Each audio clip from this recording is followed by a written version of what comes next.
ஒரு சிறுவன் மகா சக்தி கொண்ட ராவணனை தோற்கடித்தான். அது எப்படி தெரியுமா? அதிக சக்தி பெற வேண்டும் என்று ராவணன் பரமசிவனை நோக்கி கடும் தவம் செய்தான்.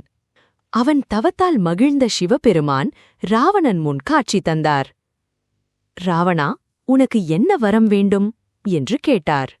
அதற்கு ராவணன், பிரபு, நீங்கள் என்னுடன் லங்கைக்கு வரவேண்டும் என்று வேண்டினான். அப்போது சிவபெருமான், நான் நேரடியாக வர முடியாது, ஆனால் என் முழு சக்தியும் நிறைந்த இந்த ஆத்மலிங்கத்தை எடுத்துச் செல். இது நான் இருப்பதற்கு சமம் என்று கூறி ஆத்மலிங்கத்தை வழங்கினார். ஆனால் ஒரு நிபந்தனை, இந்த லிங்கத்தை எங்கும் கீழே வைக்கக்கூடாது. ஒரு முறை வைத்தால் அது அங்கேயே நிலைத்துவிடும். ராவணன் அதை எடுத்துக்கொண்டு லங்கைக்கு புறப்பட்டான். இதைக் கேட்டு பயந்த தேவர்கள் விநாயகரிடம் உதவி கேட்டனர். கோகர்ணம் அருகே வந்தபோது ராவணனுக்கு சந்தியாவந்தனம் செய்ய வேண்டிய நேரம் வந்தது.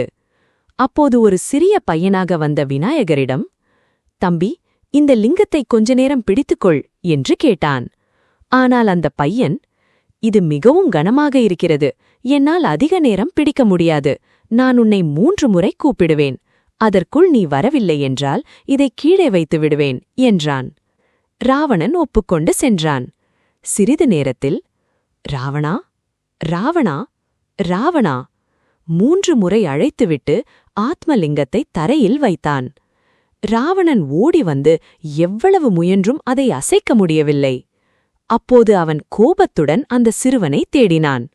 அந்த சிறுவன் வேறு யாருமல்ல, விநாயகரே. அந்த இடமே இன்று மகாபலேஸ்வர் கோவில். விநாயகர் ராவணனுக்கு அறிவுரை கூறினார். பலம் இருந்தாலும் புத்தி இல்லையெனில் பயனில்லை. உங்களுக்கு விநாயகர் பிடிக்கும் என்றால் இந்த சேனலை சப்ஸ்கிரைப் செய்து கொள்ளுங்கள். ஜெய் ஸ்ரீ விநாயகர் என்று கமெண்ட் செய்யுங்கள்.